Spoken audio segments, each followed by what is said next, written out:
Pilot torch চালিয়ে ঝিকিমিকি আলো দেখালো, আপনারা পুলিশ এসে রাত্রেবেলা রাতের অন্ধকারে মেরে ওদের তুলে দিলেন।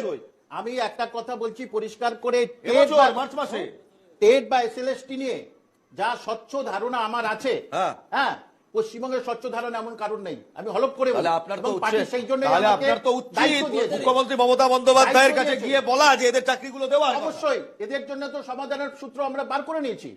এক মাস বলুন। অবশ্যই আজকে তো নেশন ওয়ান্টস টু নো, বলুন না।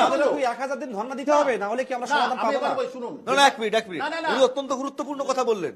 ওনার কাছে সমাধান সূত্র রয়েছে। কামাল সাহেব প্লিজ সমাধান সূত্রটা। সমাধান সূত্রতে এরা তো আজকে শুনেছে কোন পদ্ধতিতে সমাধান হবে, সেটা আমাদের কাছে আছে। কি বলুন? কিন্তু আমরা এক মাস কেন আমি বলতে যাবো, ওপেন বলতে যাবো, বা ওপেন বলতে যাবো না? অবশ্যই আছে, অবশ্যই আছে, অবশ্যই আছে, এবং এটা কোর্ট ম্যাটার। কোর্ট যখন কোর্ট ম্যাটার আছে, কোর্টে আমরা হলফনামা দিয়ে এগুলো বলেছি, এখানে বলতে আছে। এ তো অত্যন্ত ভালো কথা যে আপনারা জট কাটানোর সমস্যা খুঁজে পেয়েছেন। সমস্যার সমাধানটা কি একটু জানতে চাই, কিভাবে কাটাবেন? 2014 সালের যারা টেট প্রার্থী তারা বলছে 5 বছর ধরে এখানে টেটে নিয়োগ হয়নি, তাই তো? ঠিক আছে, শুনুন, এটা হয়নি, বললো বলে আমার এগুলো দাও। আরে বললো বলে লজিকটা দেখুন, শুনবেন তো, বলেই গেলে হবে না। যে আবার যে প্রাইমারিতে এই যে 2022 সালে যারা পরীক্ষা দিয়েছে, আচ্ছা কোনো কেস কেউ কি সুপ্রিম কোর্টে গেছে?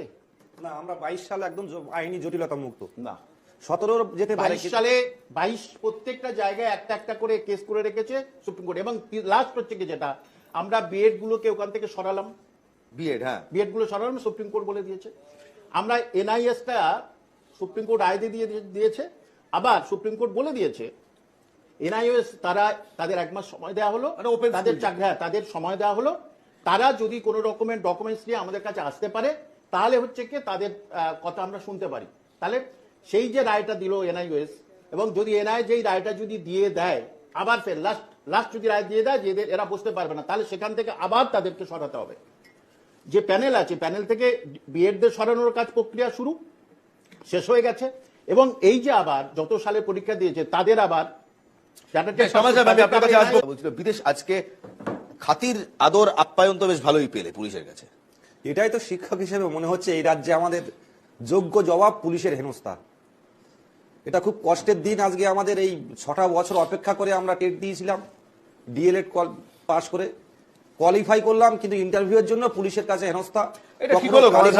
কখনো নবান্ন, কখনো বিকাশ ভবন। ঠিক না যে কি অবস্থানে এই যে প্রাইমারির যে কটা শিক্ষক, আপনি বলুন তো, আপনি তো একজন শিক্ষক না, এইটার দায়িত্বটা আমার।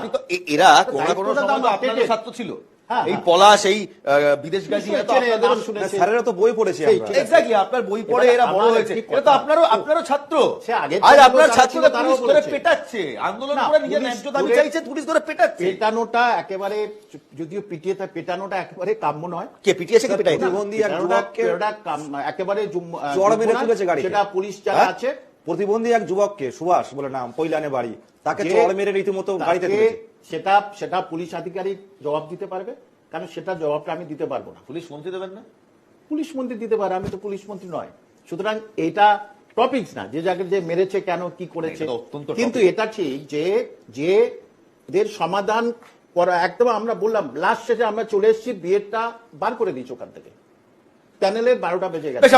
আমার হাতে খুব বেশি নয়, আমার হাতে 60 সেকেন্ড রয়েছে। দুটো লাইন বলবো। হ্যাঁ, বলুন। আমি আপনাদের স্টুডিওতে বসে লিখলাম আর কি দুটো লাইন।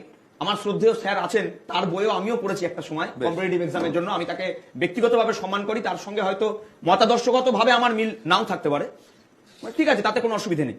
আমি আমার মতো করে লিখলাম দুটো লাইন। যোগ্য মেধার চাকরি চুরি, কর্মচারীর ডিএ। যোগ্য মেধার চাকরি চুরি, কর্মচারীর ডিএ। বাংলা এখন কাঁদছে কেবল বঞ্চনাটা নিয়ে। তাই তো দিদি বলছি শোনো, কলমটা দাও দেখি।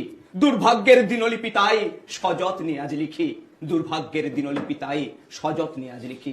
এটাই বোধহয় বাংলার সমস্ত বঞ্চিত মানুষদের মনের বেদনার কথাটা। দুর্ভাগ্যের দিনলিপি, এই দুর্ভাগ্যের দিনলিপি কবে কাটবে?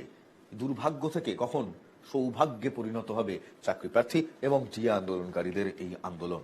সত্যি কি এই স্টেল মেটেই থেকে যাব, নাকি এই স্টেল মেট থেকেও কোথাও আমরা বেরিয়ে আসতে পারবো?